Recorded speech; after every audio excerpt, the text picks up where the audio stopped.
Welcome back to the Cat's Tail.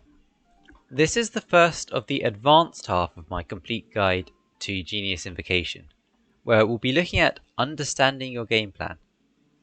With the guides in the first 6 videos, you can be confident in throwing yourself together a deck and playing it in a way that will get you consistent wins in the Arena of Champions.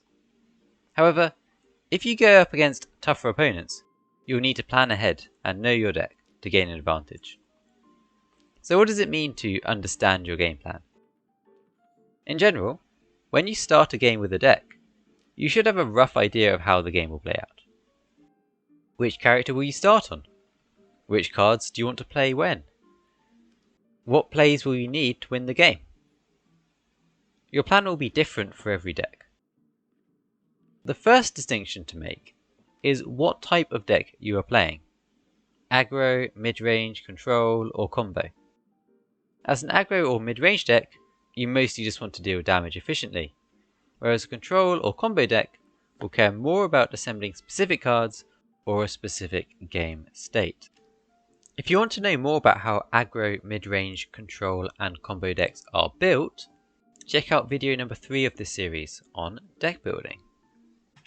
Before we have a look at some example decks, there's one point that will come up with all these different decks, which is how fast or slow using a card or skill is. Slow effects usually take several turns to get value, whereas fast effects get their value immediately. For example, Yai's elemental skill takes until the end of the 3rd turn to get its full 3 damage off, whereas Kolei's elemental skill deals all its 3 damage immediately. Often, the early game is a good time to use slow skills, so they have time to get value, whereas in the late game, on the final turn of the game specifically, the immediate impact of fast skills is more valuable. Several cards, like Tenshikaku and Paimon, also have slow, powerful effects, where they take several turns to provide value. Alright, let's have a look at some decks. Quick disclaimer before we begin, I'm not an expert on these specific decks, so I'm not qualified to give detailed deck guides on them. This is just a basic introduction on how, in general, decks of these archetypes should play, with some useful tips for players starting out. Let's start with this aggressive Vaporized deck, also known as Monklee, since it prominently features Mona and Klee. It's an aggro deck, so we should aim to end the game on turn 3 or turn 4 in slower matchups, as we focus on threatening to kill opponents' key characters. We can afford to keep cards in our opening hand which are a bit slower, like Timmy and Treasure Seeking Sealy, but our primary game plan is to threaten our opponent's life totals, with the help of the Vaporized reaction and some cards which provide efficient damage. Then we close out games at the end with the help of powerful elemental bursts. Let's see this in action. Okay, let's have a look at how an ideal game with an aggro deck should go. So, if you have slower cards in your deck like Timmy, it's good to have them early so you can play them and actually get value. And since we're going to be focusing on triggering reactions to deal as much damage as possible, starting on Mona makes sense to get the Hydro application that our other 2 Pyro characters can then use effectively. Against a slower deck like our opponents, one of our focuses is going to be working towards one of the powerful bursts on our characters, which in this case is going to be Klee's burst. But in this case we're just swapping characters to make sure we can keep doing elemental reactions, playing some cards that will get some value over time, and then saving our other cards in hand so we can potentially use them to get damage in on an opponent's character at the perfect time. Their most important character, their deck being an Itto based combo deck with some control elements, is going to be Itto himself, so the more pressure we can put on Itto, the better.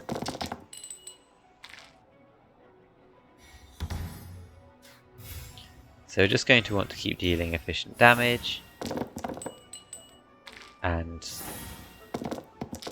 we can always think about saving damage for Itto by keeping particular cards in hand to give us those options. Here we have a chance now to deal some damage to the most important character, and we have the chance to activate our burst, which is going to be very powerful. That's as much as 7 damage total, just for 3 dice, so we should absolutely do that. And using the chance to get value out of these cards that take a few turns to get value, as long as they go off for the end of the game, we should absolutely do that. So we've been able to deal quite a lot of damage to our opponent's team already by the end of turn 2 here. And we have some good damage coming up as well.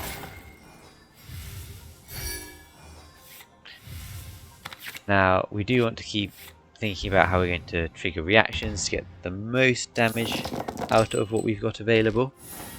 And since we've got lots of Pyro application, we're going back to get some Hydro applied with Mona on this turn. This is destiny. And opponents building up, you've got some long-term advantage being control deck, so with an aggro deck we just want to deal damage as much as we can on this turn and next turn, and put pressure on opponents' characters' life totals.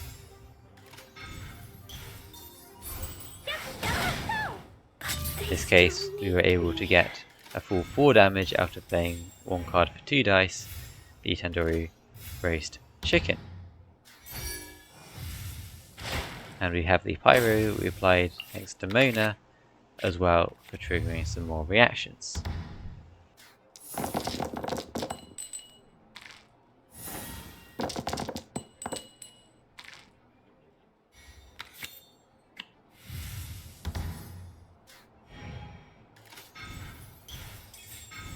So opponent has a slower control combo deck, we've got a lot of their pieces available.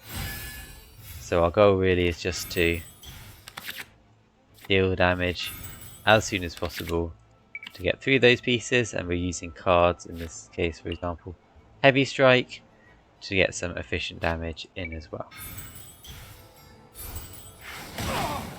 See you at the rematch.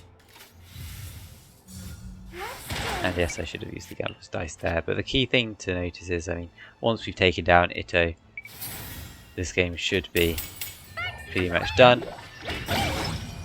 We were able to do a lot of damage quickly and efficiently before opponent could get their own game plan going, and that's exactly what you want to do in an ideal game with an aggressive deck. Secondly, there are control decks, for example this Raiden Double Geo deck. The win condition of this deck is basically making the game go on as long as possible, and gaining value every turn from Zhongli equipped with a weapon, Vortex Vanquisher, and the artifact Tenacity of the Millilith. Early on in the game, the deck will draw cards in order to find these key pieces, while gaining a dice advantage and stalling out the game with defensive skills and cards. Other cards like Tenjikaku also provide a lot of value over time when developed early. Once all these pieces are set up, Zhongli's skills will provide damage and shields which the opponent is unlikely to be able to keep up with. So the more turns that pass, the greater the advantage the control deck gains, until an inevitable victory. Okay, let's have a look at an ideal game with a control deck and see how the strategy is meant to go. So, with this sort of deck, you really want to just be playing for the late game as much as possible, because you're playing a lot of cards and effects that get value over time, so the later the game goes, the more value you will end up with. So in this case that means a card, for example like Tenjikaku, if you're gaining 1 extra Omni Element die every turn, if you're playing with 9 dice compared to your opponent's 8, then the more turns you can actually have, the more likely you are to win. You also want cards that draw, and these will also get you some value over time once you have a chance to use those cards. So in this case, in this deck, Zhongli is going to be our main control win condition once we've equipped him with the Spear Vortex Vanquisher and the artifact Tenacity of the Millilith that we just drew. So at the start of the game we want to start by getting value out of our other characters and not worry too much about sacrificing them once they've got that value if we need to. In this case Raiden, someone gets value over time, and ideally we can also get Raiden's burst out before she's taken down. There we go. So that's some good value, and now we don't care if this character is defeated, because, you know, as long as we're getting close to our win condition, our control game plan of equipping up Zhongli, the better it will be for us. So in the meantime, we can tank and get some value out of our other characters. Now onto Ningguang here, and keep drawing, using cards, in this case Liven, to draw some extra cards. And do be aware that there's a hand size of 10 cards when you're drawing this many cards into your hand. So we've got now a lot of different options. We do have our two key pieces, Vortex Vanquisher, Tenacity of the Millelith, and those are both going to need to go on Zhongli. We want to keep sorting out the game. We've got a Crystallize reaction here, we've got a Lotus Flower Crisp to absorb some damage. Because the longer the game goes on, the better it's going to be for us. We can start to get some value out of Tenacity of the Millelith already. There we go.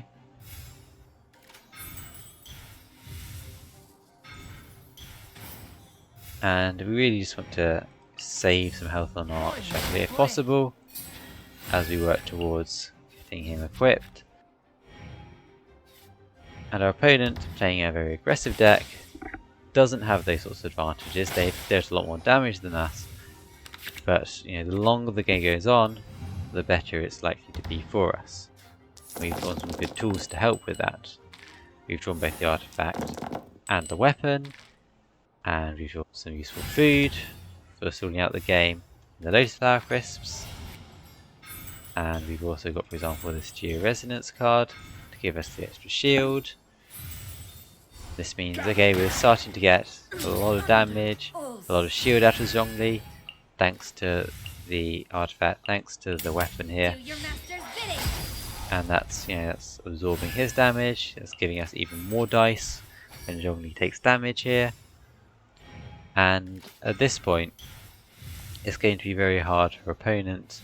Now the game's gone so late and we've got so much value out of our equipment, out of our weapon, out of our Tenshukaku. It's going to be very hard for them to overcome that. So at this point, you know, we're just dragging out the game. We even used the Mushroom Pizza there. Keep healing up our key character Zhongli. Because with all this investment in Zhongli, the worst thing that could happen to us is if he dies.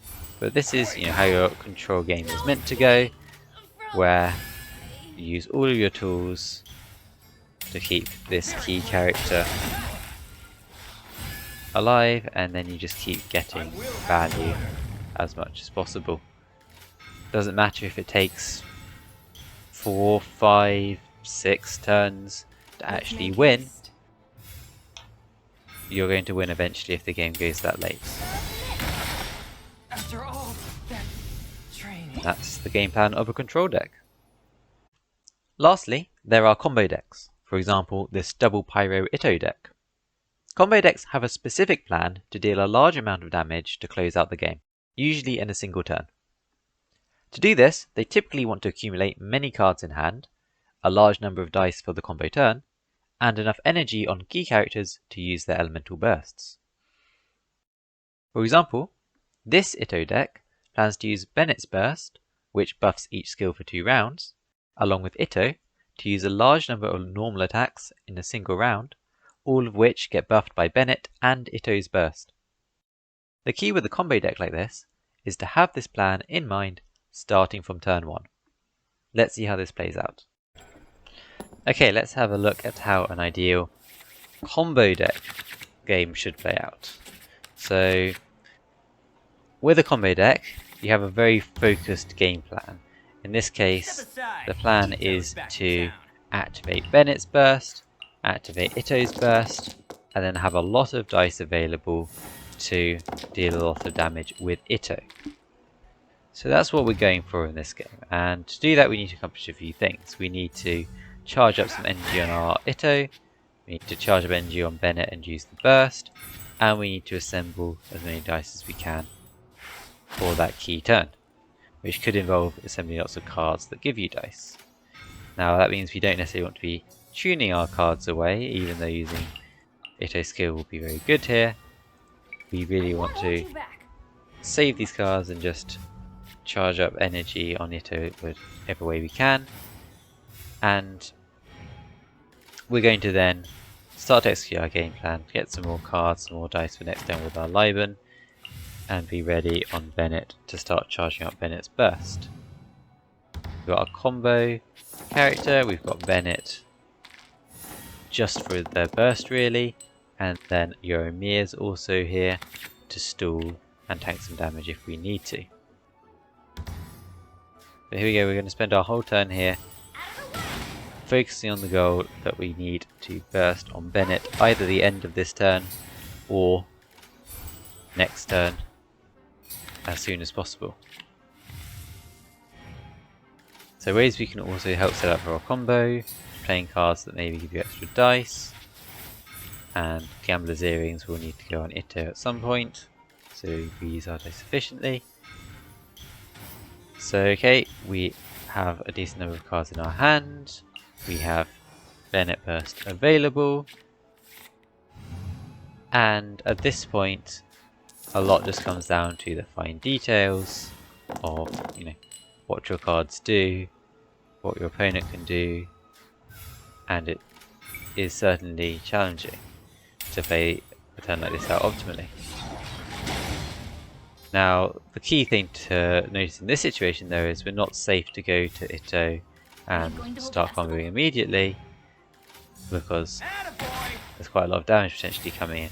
So we're going to go to Yomi to stall a little bit, essentially just using Yomi's skill here, one die, so we still stall some dice left over while we see what our opponent's doing. And keeping using skills, get some value out of Bennett's burst. But, you know, we're just stalling out here really until it's safe for us to use our own Itto. Okay, and then after opponent deals 7 to our Yomir here, it's done a job, tank some damage, stalled out the turn a bit, we're ready to go into Itto and start comboing. We'll need a bit more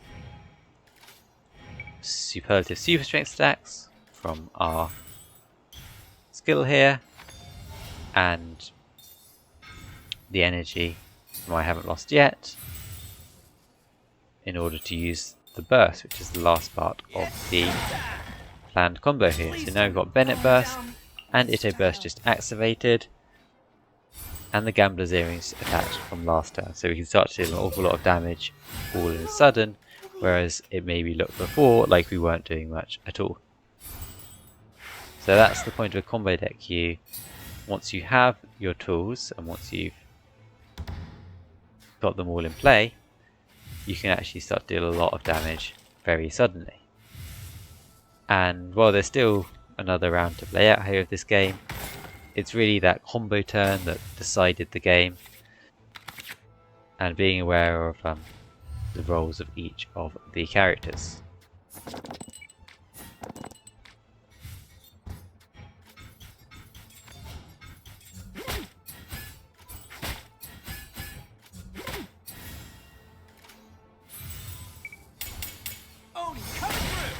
So an ideal game with a combo deck goes like that, where you're able to set up your combo, execute it safely, and use all of the pieces that you planned to deal a lot of damage in one turn. As a final point, some decks borrow strategies from more than one of these archetypes. For example, the mid-range deck Mirror Maiden Electrocharged could play an aggro or a control strategy depending on its draws and the matchup. Or the Barbara Itto Noel deck known as Bin, which is a sort of combo control deck with strong stall tools and a powerful late game plan with equipment on Itto, but still with the potential for big Itto combo turns. So this was a brief introduction to the game plan of each of the major common archetypes of deck. Some ideas, like how you can focus on slower cards and skills earlier in the game and faster effects later, are common to many decks. However, Other plans are unique to the deck or archetype you're playing, so whether you make your own deck or borrow someone else's list, you should always keep in mind your game plan from the start of each game.